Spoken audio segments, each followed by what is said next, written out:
Assalamu alaikum wa rahmatullah. Bismillah wa salatu wa salam ala rasulillah wa ala alihi wa sahbihi.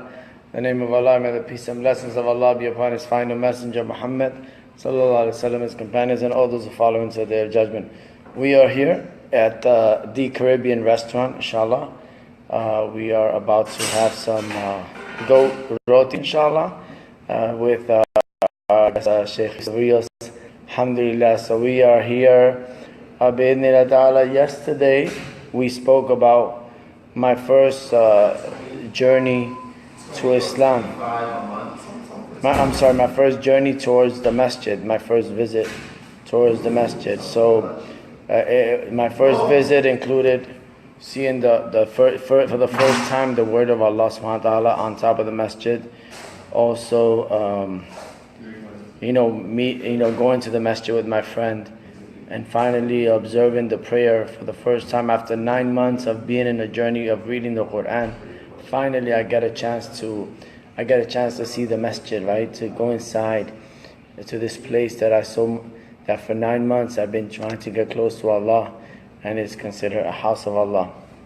Now, I concluded after the prayer, the first prayer that I did in 1999 was when I met Imam Muhammad al-Hayek. So this is today, inshallah, talk about the meeting of my first Imam. So now, so first and foremost, when we met, the first question he asked me after Salat al-Maghrib, he asked me, where do you acquire the Quran from? And I said, I stole it. So the Imam ended up asking me,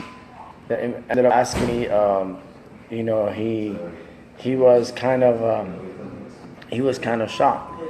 He was like, what? I said, yeah, I stole it from my friend. So therefore when he told me, you gotta give it back.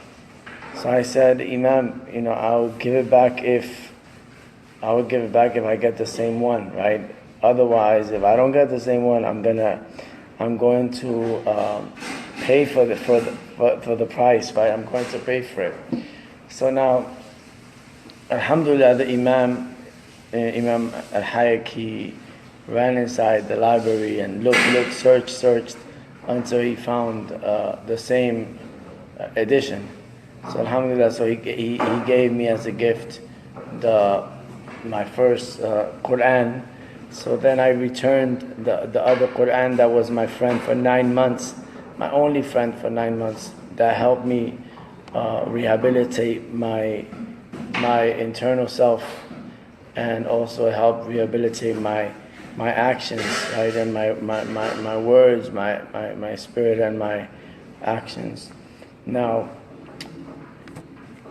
I just wanted to highlight that we were blessed, and we're blessed in the North Hudson Islamic Educational Center in Union City, New Jersey, because we had a consistent class for almost 20 years, introduction to Islam, right? And these are classes for new Muslims and non-Muslims. So this is something that not many masajid, not many mosques have, right? And this is something that we were privileged to have these kind of classes.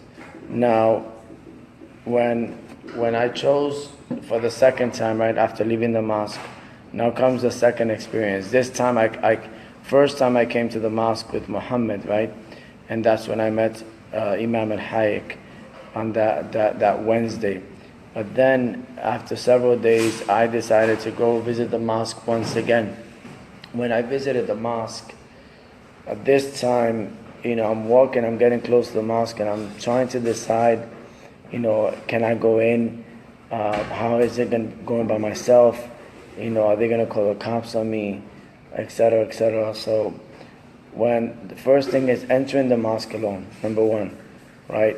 Number two is, every time I went to the mosque, I saw people walking out, so I was going at the wrong time, right? And number three is, when I finally came across the prayer schedule, it was a task to become familiar how to read the schedule. And the issue is, if you don't have a mentor, if you don't have somebody to teach you you'll kind of miss prayers because you don't know how to read the prayer schedule. Now, once I learned about the prayer schedule, alhamdulillah, I began going to Fajr on a daily basis, and in Union City sometimes the snow was 20 inches, and alhamdulillah we would jog towards the masjid. So this is another privilege that we had, is that we had an administrator. Our brother Sultan worked in that masjid for 15 years, so every time you go to the masjid, there's an administrator in the office. So it facilitated for those that were visiting. So I just, this was in brief my experience my experience with visiting the mosque and meeting Imam al-Hayy, alhamdulillah, who also was approachable and gave me time whenever I had questions. He would answer them for me, and this is something extremely important for an Imam to make time for the new Muslims. Sometimes the new Muslim accepts Islam, he feels embarrassed to ask, right? And sometimes we don't know, and they are going through pains, and sometimes we don't feel those pains, so we think that nothing is happening.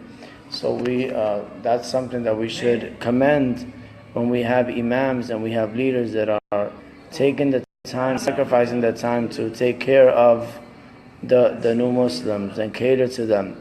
Remember, the Sahabis, the companions of the Prophet ﷺ in Mecca, a lot of them were converts. A lot of them accepted Islam, right? And how did they take care of each other, right? And when they went to Medina, how did they supported each other? So I just, in yesterday's talk and today is a connection between the journey to the masjid, right, and the meeting of my first Imam, alhamdulillah, and that experience. So inshallah, the next presentation, inshallah, we're going to talk about the sacred pilgrimage in 2002. Okay, assalamu alaikum.